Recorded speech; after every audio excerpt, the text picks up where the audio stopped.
Hello and welcome to SpectrumTv News at 12. I am Francis Oyima Edit, coming to you live from Uyo, the capital city of the Akwa State. Let's take a look at the headlines.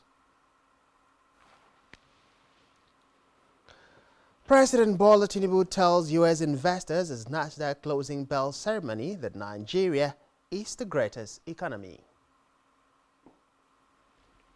Federal government plans low-profile Independence Day celebration. Plus, President Zelensky urges UN to strip Russia of veto power. We'll bring you details of these stories and more in a moment.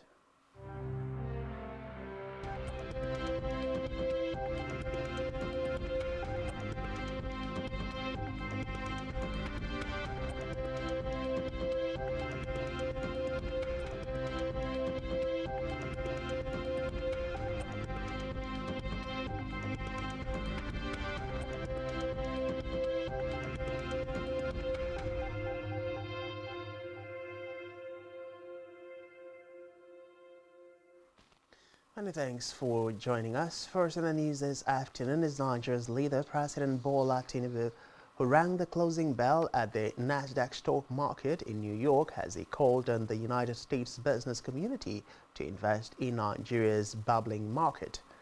The president, who is attending the ongoing 78th session of the United Nations General Assembly, was accompanied to the bell ceremony by the President of the U.S. African Business Center at the U.S. Chamber of Commerce, Scott Eisner.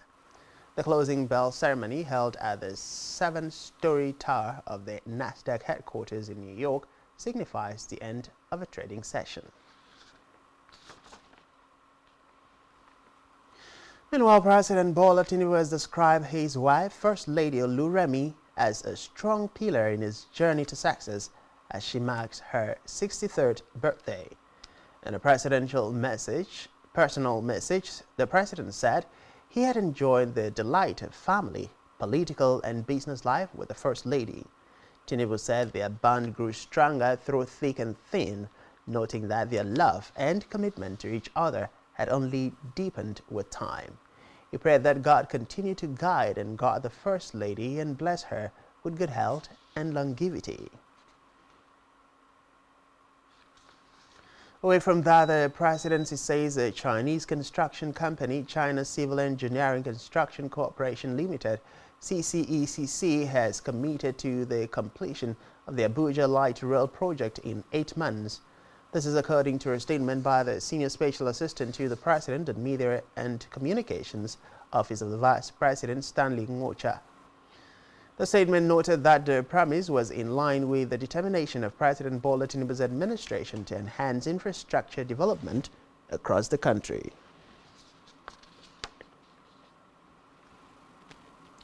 In a separate development, the federal government has said that this year's Independence Day celebration on October 1st will be low profile and will not feature the usual ceremony at Eagle Square, Abuja. Secretary to the Government of the Federation, George Akume, said this year's Independence Day would be a time for reflections to think deeply as a people and the journey forward. Akume revealed these to newsmen after he emerged from closed-door talks with Vice President Kashim Shettima at the Eso Rock Villa, Abuja. A former Minister of Special Duties who was allegedly reluctant to reveal the full details of issues discussed said it bordered on plans for the Independence Day. In the meantime, 16 Nigerian teachers will be departing on Friday for Liberia under the Technical Aid Corps and at the request of the Liberian government. The Director General of the Directorate of Technical Aid Corps, Yusuf Yakub, said these are a pre-departure program for the volunteers. Yakub, while stating that the volunteer teachers were picked after a rigorous and painstaking process, congratulated the successful candidates and charged them to be good Nigerian ambassadors in Liberia. The Director General also hinted that another batch of volunteers would be deployed in the next 2 weeks. According to him, there were lots of requests on the table from African, Caribbean, and Pacific countries asking for volunteers from Nigeria. In another development, the Revenue Mobilization Allocation and Fiscal Commission (RMAFC) says a total of 5 trillion naira has accrued into the Federation account for the period between January and June 2023. According to report, the figure was captured in the monthly report to the Federation Account Allocation Committee (FAC) by the Central Bank of Nigeria (CBN) under the caption CBN Federation Account Component Statement.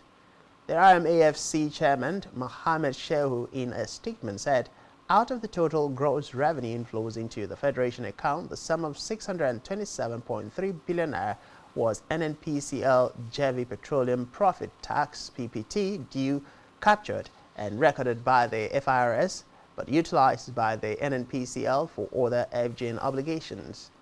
According to the statement, the Nigerian Upstream Petroleum Regulatory Commission remitted a sum of 823.5 billion naira, while the Federal Inland Revenue Service (FIRS) made a gross collection of 3.658 billion naira, but remitted 3.28 billion naira, retaining the difference as cost of collection.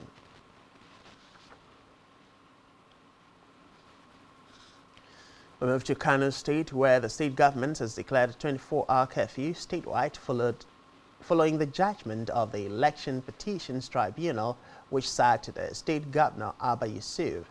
This is contained in a statement by the Commissioner of Police, Mohammed Hussaini Gumel. The commissioner, who personally signed the statement, said a combined team of security operatives has been dispatched across the city to enforce the curfew. He warned that violators would be arrested and made to face the full wrath of the law. Recall that the tribunal, in a judgment, nullified the election of Yusuf, who contested on the platform of the New Nigeria People's Party (NNPP) and was declared the winner of the election by the Independent National Electoral Commission (INEC). The three-man judicial panel, after hearing the petitions, ordered the withdrawal of the certificate of return, which INEC presented to Yusuf, and directed a certificate of return to be issued to Nasiru Gawana of the All Progressive Congress (APC). We move now to Africa, where Morocco's King Mohammed VI has said that the country will spend 120 billion dirhams to rebuild the regions destroyed by the 8 September earthquake. The funds will also be used to support the more than 4.2 million people in the provinces most impacted by the earthquake. The palace said the funds would be used to rehouse affected people, reconstruct homes, and restore infrastructure over a period of 5 years. Reports say Morocco so far has received $700 million in donations to help with its earthquake recovery plan. Recall that the 6.8 magnitude earthquake, the strongest to hit Morocco in more than 60 years, reportedly killed more than 2,900 people and injured more than 5,000 others. It also destroyed infrastructure and more than 50,000 homes in the high Atlas Mountains.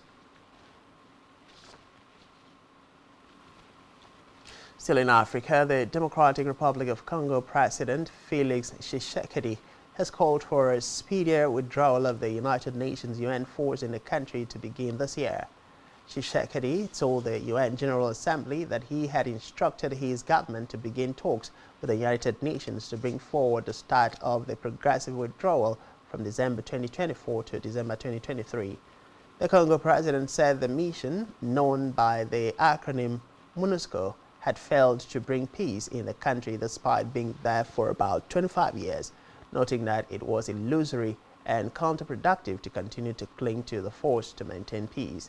He added that it is time for the country to take full control of its destiny and become the main actor in its own stability. On the foreign scene, Ukrainian President Volodymyr Zelensky has confronted Russia directly at the UN Security Council, denouncing the Kremlin's invasion of the country as criminal and urged the United Nations to strip Moscow of its veto power. Zelensky said the war is a criminal and unprovoked aggression by Russia against the Ukrainian nation, aimed at seizing its territory and resources.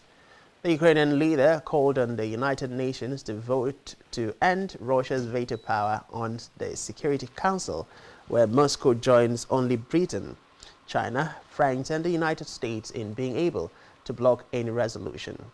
He said the move could be among wide-ranging reforms at the Security Council that would include giving permanent representation to nations in the developing world where support for Ukraine's cause has been lukewarm. Still on the foreign scene, one of Ukraine's staunchest allies, Poland, has said it is no longer supplying weapons to its neighbor as a diplomatic dispute over grain escalates. Prime Minister Mateusz Morawiecki said Poland's focus was instead on defending itself with more modern weapons. Morawiecki noted that Poland has already sent Ukraine 320 Soviet-era tanks and 14 MiG-29 fighter jets and has little more to offer.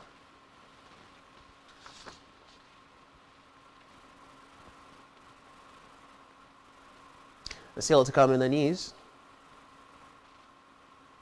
Bayern Munich beats Manchester United in opening group, a fixture of Champions League.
Many thanks for staying with us, and now to the rest of the news stories.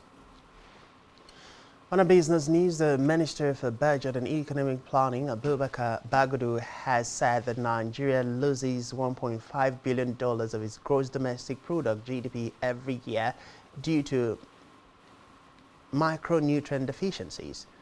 To combat malnutrition, the minister called for coordinated efforts to ensure swift response with expected positive outcomes. The minister made this disclosure while speaking at the 53rd Annual General Meeting in